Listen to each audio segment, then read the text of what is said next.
Welcome to Created for Creatives, the podcast where creatives talk about, well, creative. I'm Christopher Smith, your host for this episode. Joining us from the Creativity and Business to Business jury is Sabaa Quao, the Chief Creative Officer at Cosette in Toronto. And from the Digital and Use of Social Media and Influencer jury is Matty Burton, the Group Chief Creative Officer at DDB Group in Auckland, New Zealand. We'll discuss how AI is our friend and not our enemy, yet, the difference between an influencer and a content creator, and the t-shirt business in Old Montreal. Now, how old were you when you first thought about being your own boss? I never did, until I was. For Sabaa, it was at a very early age. I've probably been an entrepreneur since I decided that at age 10. I like that control over my destiny in some way. I remember just thinking, no, that is what I'm going to do. Not knowing what I would do, but I just decided I would build my own businesses. And that's really what I've done over time.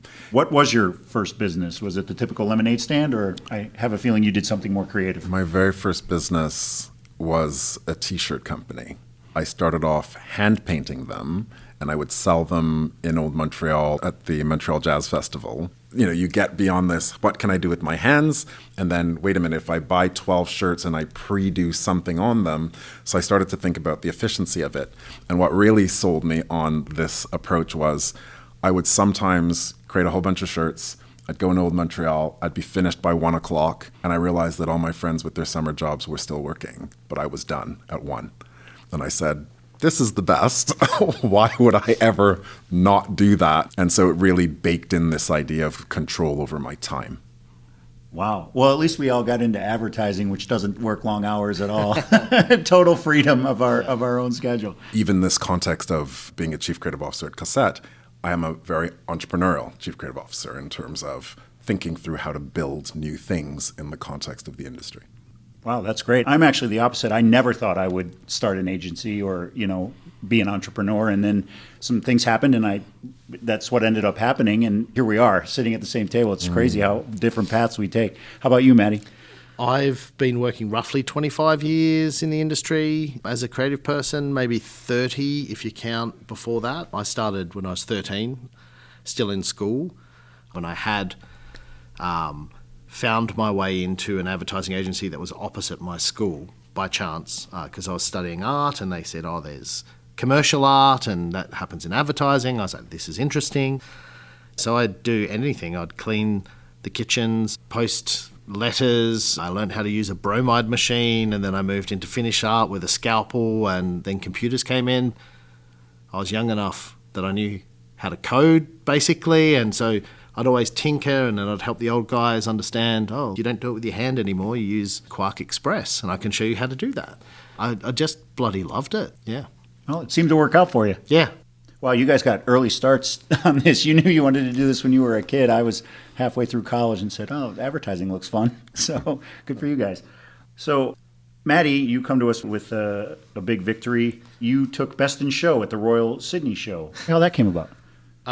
Okay. Is that my career highlight? Interesting. The Royal Easter Show started as a farming show in Sydney where, you would bring your prized cows and your cheeses and jams and things like that. And obviously it's grown over time, but did an installation there with an agency called Alfred in Sydney for an insurance company. And we built this thing called a crashed car showroom. It was off the insight that people say they cared about safety, but you go into a dealership and then you care about leather seats and the stereo and things like that. So, yeah, that was kind of cool. We had cars on, hydraulic joists, and you could put VR headsets in and see how safety has improved over time by crashing, and fire hail guns at the doors. And I don't know why, but all the people voted it as the best. So we got some weird kind of ribbon. That's fantastic. Yeah. Some agricultural show ribbon. Yeah. Country Women's Association. Yeah, it was all kind of weird. But yeah, interesting. So you were a little skeptical that was your career highlight. What would you say it is? Oh, no, I'll take that. Okay. Yeah. Hey, at least you have one. Yeah, right? totally. How about you, Sabaa? What's yours? I've had the good fortune of getting to launch a lot of companies, brands, products, and things. I would say launching the Toronto Raptors is a pretty big highlight, launching an NBA team in a hockey town. Basketball now we take for granted in terms of how popular it is, but when I say, Toronto's a hockey town, and as an expansion team into Canada, we really had to think about where and how we're going to build rapport with not just kids who love basketball, but they also had to sell season tickets. So that education of a market and that building of excitement to launch an NBA team is a pretty big highlight for me. That's awesome. And that even went down to picking the name and everything, right? No, the name came already. There was already that sort of dinosaur fever. And so Toronto Raptors as a name already existed in terms of the NBA having narrowed that down. And the Raptor itself, in terms of that Raptor logo, existed already. But everything else in terms of season tickets, radio, the Air Canada plane that we did, it was just really everything you could touch and see and hear, and that would introduce you to the launch of the team we did. And it's not just a hockey town, that's a hockey country. And you There did you it, go. man. That's great. Yeah.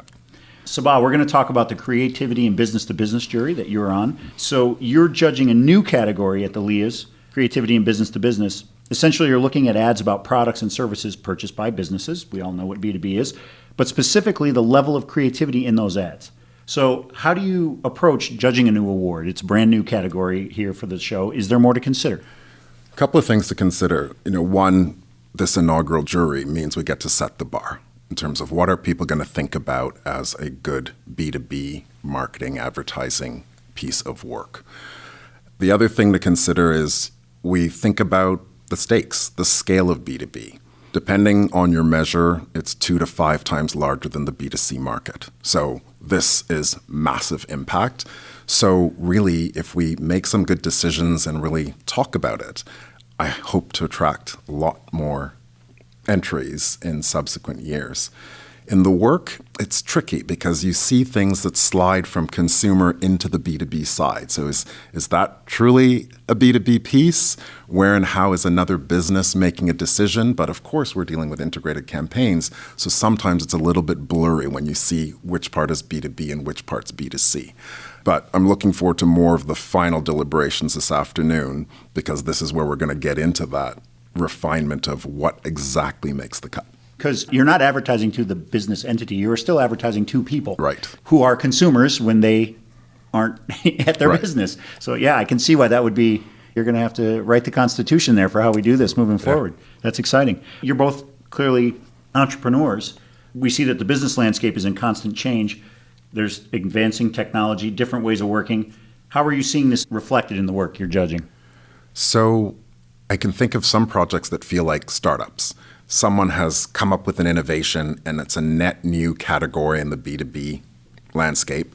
But we also look at established companies, whether they're breweries or food services companies, manufacturers, and they too have to launch new things in order to achieve growth. So there's a lot of startup feel in a lot of the work that we're seeing. So this category was created to recognize the creativity that's being employed in this space. And as you said, it's outspending the B2C category, so there's a lot of creativity happening. How important then is the storytelling and creativity for all the brands and companies? It's obviously gone beyond just putting it out there. We have to tell a good story. The storytelling is just as important because, as we touched on before, you still have someone at the receiving end who is going to sometimes make decisions like a consumer. So the process might start off very procurement driven. You've got to go through the mechanics of how an agency is going to be chosen. But once you get past that point, you have a longer sales cycle in B2B, and you have to think about different stakeholders in terms of who will say yes and no to a campaign or a marketing idea. And this gets tricky because some of these projects, I imagine how many people had to say yes, because in order to execute an idea, you had to dig into product development or supply chain or distribution, because those became the touch points that would validate the creative direction. So many more very rigid stakeholders in the process. We often think about what did we get away with when we're trying to build an innovative campaign. And you really have to be pitching to so many different parts of an organization before someone says yes. I can't imagine, because just in regular B2C, the approval process is long and painful enough, and just having to go even longer and deeper like that. Matty, do you have anything in your jury, which is the social What are you seeing? Anything to add on that? Yes, in the digital and social categories, there's a whole bunch of new work and new thinking that's kind of pushing us forward, which is good to see. And just off, your last point, I think as modern creatives now, we need to have different ways of problem solving. And when you start talking about pushing product or creating things, you're solving unmet needs essentially, and that's a different way and approach to hypothesis-driven thinking. But being able to do both of those things, I think, is what I'm finding really interesting. In our category specifically, in the work, I'm seeing a lot of it being influenced by where technology is kind of currently at. I've seen some that's like taking hypothetical leaps and then they're becoming actual products. There's a really interesting case from Burger King. They were just joking around in social using AI to come up with products and posting it and stuff. And, one of the things was cheeseburger nuggets. And everyone went crazy for it, like on social. And they're like, oh, actually, let's try and make these things. And then they did. And it was their best performing product launch that they'd ever done. And you kind of go, that's kind of interesting, that melting pot of how technology is now going to be a partner to us. So I'm seeing a bunch of things like that. I'm seeing also the industry mature and understand how to use these platforms. My last role at Google down in APAC, we'd take some of the good work of Ben Jones, who has this thing called Unskippable Labs. And I remember he would always talk about us having a muscle memory of the past and trying to apply that onto new things. And I can see now that we've matured enough to actually understand how to push and prompt and probe these platforms to use them to our benefit. Like last year, there wasn't much TikTok work. This year, there's some amazing ways that thing's coming to life. So it's kind of exciting, actually, to see our industry change in real time and be in it and see our influence grow across, different parts of businesses, into product, into brand. I think it's good, even their partnerships, and I think they're going to need us more and more. As it gets tougher, creativity is like the advantage that they can have. I think that's a big point, just in terms of, I'm constantly saying to creative people, nothing happens until someone creative comes up with something. Yeah. So it doesn't matter, we're talking about advertising and marketing, but whether it's chemistry or healthcare or product development in different fields, you're still going to need creative people.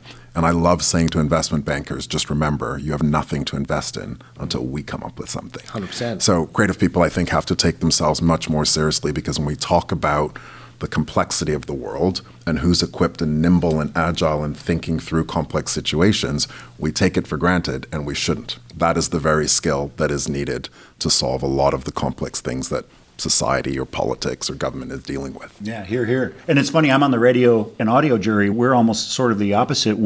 You see a lot of the work trying to pull the traditional sort of legacy media, sort of pull it forward and almost like grasping for new technologies and new ways to make this relevant again, instead of it kind of being the other way around. It's pretty interesting. Sabaa, you had your first day in the jury room. With these things we've been discussing, what piece of work really stuck with you or stuck out to you that fits all these things you're talking about?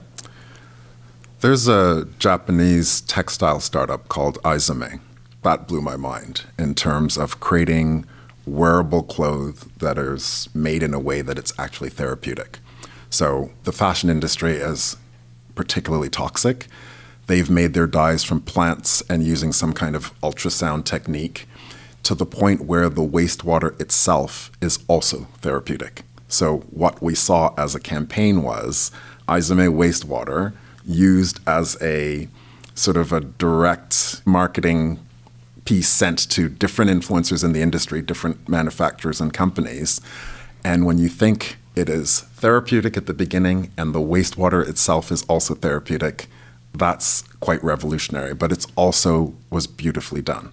How the story is told, the design, the sustainable components in terms of the packaging, they got 5 things right, not 1 or 2 things right. This is not the first time we've heard this piece mentioned. I have a feeling it's going to do quite well in the metal discussions, and that's exciting. It's like I'm on a totally different jury, and I want to dig into this because I've heard about it so many times. How about you, Matty? There's quite a lot I wish I did, actually, and that's the really exciting bit. And it's so diverse. There's There's some product innovation pieces, which I see the Dot tablet won the Innovation Award at CES this year. And, to see that thinking coming out of our industry is really good. But then also, I am an old ad guy at heart as well. And there's some really clever ways to connect with an audience with a story that's really well told. And I'm seeing that show up across different platforms in different ways. And I think that's just as valuable, because part of our job, we're talking about how we can help our clients, find new frontiers and opportunities. But at the same time, we also have to help them grow what they already have. And that's a lot of the skills, that we also have. And I think seeing that as a balance is really, really cool. Is there a line for you between content and influencer? And I'm an influencer, but I'm not a content creator. I'm a content creator, but I'm an influencer. How do you guys suss that out? Well, got to be careful. That's fighting terms. If you say that to the wrong person, you call creator and influencer, and they get pretty heated. I don't know, man, to be honest. I think you'll see as this whole thing matures, some of the influencers of the past are no longer that influential. But the creators who are bringing to the world some of their thinking, and, it might be art, or it might be some really niche cake making ability, I don't really know, but they tend to be the more enduring ones because they're doing what they love and they've got something that they are happy doing and other people are enjoying it. There's an authenticity to it. So I think that will probably be the things that live on rather than just, walking models that are clothes racks kind of thing for different brands. That's the old way of the fashion industry, really, rather than the new of getting the stories behind it and, longer term relationships with different people. Great. I knew that was a loaded question, by the way, that those were fighting words. Yeah. So I'm going to ask each of you, Sabaa, I'll start with you. Are there trends, every year when you judge this, you see just sort of a trend emerge suddenly that it seems like everybody's doing. Are there any that you are really excited to see and any you sort of wish would go away? There was a pattern of, or an attention to sound design that here you are in a B2B category, and there was a lot of creativity in terms of combination and synthesis of sound that felt very DJ producer-like at its core. So that was one thing that stood out. The other thing in terms of concepts that I liked were people really digging into, you might be a producer of a beverage, but what is this thing that we're going to do to resolve an issue with farmers? So I mentioned supply chains or distribution networks. It was interesting to see that sort of moving back into the process or forward into the process to the distribution points. There were other parts that we're talking about. What happens if you work in a bar and how is that used as experience that later might get you a job at, say, Heineken? So this stepping outside of the core of what you do and thinking about the entire supply chain, that came up several times. And it was quite impressive because some of them extend into marketing and social impact. I'll say marketing impact, there was a very good use of AI to create mass customizations for thousands of small shops. So instead of them just sort of, mom and popping their way into little naive posters, they took that creativity, centralized the design function, very good use of AI because it actually then served a purpose that was still very unique to each individual shop owner. And that was quite remarkable. We saw that kind of forward-backward movement in the process through a couple of projects. Was that in India by any chance? That case you see? I didn't see one in India. Right, there you go. I saw some in for Peru. I saw some in Mexico. So that means in your jury, you've bumped into the same similar pattern somewhere along the way. Yeah, well, it's just a piece. It actually wasn't in my jury, but I've seen it somewhere else. But yes. Okay. How about you, Matty? Are there any trends that you're loving seeing emerge and some that you are loving seeing go away or you wish they would? There's a lot I'd wish that could go away, but I don't want this to go on forever. I'd like to say bye-bye, baby, to a lot of things. Probably the biggest, though, is people just using the platforms as they should be used, particularly in social, and then thinking that is revolutionary. So I think we're still looking at the end of the day of like, how are we pushing the industry forward? How are we thinking laterally? How are we hacking it? How are we flipping it for our advantage? There was an awesome piece, you're from Canada, right? Yeah. There was an awesome piece I saw where it was on Twitch. I'm not sure if you've seen this, but they figured out that if you subscribe to Amazon Prime, you get, $2.50 a month to give to your favourite Twitch star. And it was a little charity, and so they just set up their own Twitch channel and asked people to give that, Jeff Bezos's money to them. And it went off like wildfire because everyone was like, I didn't even know I had this money. I think Amazon eventually then shut down that feature like 2 weeks later. But at the same time, they raised more money than they had in the last 3 or 4 years. And I'm like, that's, something that's been sitting there in plain sight, very obvious. Someone's just found a clever use case for it. So I quite like seeing that. I quite like seeing people reuse things in different ways or take them from one market or one way of doing things and like, twist it into something else. Yeah. Speaking of Mr. Bezos, we had in radio and audio, there was an entry that was using Alexa to identify every time a certain product appeared in a movie. Yep. And you could tell. For Coke? Yeah. So every time a Coke appeared in a movie, which is thousands of times, it was embedded that you could tell, hey, hey, Alexa, I want Coke. And then you would, they would send you a code for a coupon for one, which was, pretty fascinating and another way to use the evil empire to our advantage. Yeah. I think once I was looking at that and I was like, man, I would hack that. Every time I wanted a Coke, I'd be like, hey, I've just seen it here. And you'd be like, yeah, cool, awesome. How many times can you watch Jurassic Park before they catch on? Now, we touched on AI before, and obviously it's in the air here. All the juries are looking at work that involves AI, which is the state of the industry. But how do you feel about AI coming into your own slice of the industry here that you're judging? I'm watching for something to happen because we're already hitting a point where you see something that's been generated from AI and it has a similar aesthetic because it's drawing from a very narrow pool to begin with. And that says to me as creative people, if we're already tired of it, well, the consumer is going to get tired of it very quickly as well. So I'm looking for everyone to get past that hurdle. Part of getting past that hurdle is there's going to be just an explosion in terms of more people can create more content. And so once again, it's creative people who are going to create stuff that breaks through and actually becomes memorable. In the glut, what is going to become memorable? And that becomes what we do and what we've always done. So I'd like to point out that, well, nothing has changed in terms of what we end up having to achieve. Yeah, I agree with that. And I think over time, there's been lots of different pieces of technology. I'm old enough to see email come in. That gives you a hint of my age. And our agency had one computer with one email address and people would take turns checking it, right? And email is going to be a dead format coming up pretty soon. Well, if you're in China, it already is. But off of your point, I remember someone talking to me about when the camera was invented and the artists were like, oh no, there's this photography thing now. We're going to be irrelevant. But out of the back of that came Impressionism as an art form. And you kind of go, these things are just tools until the artists get their hands on them. And what we can do with them, and when we play and when we experiment, we find new ways of utilizing them to create something that we couldn't have done before. Yeah. And that's hugely exciting. So that's interesting because we think about one chunk of activity is around ideation and creation, and we'll call it different kinds of production.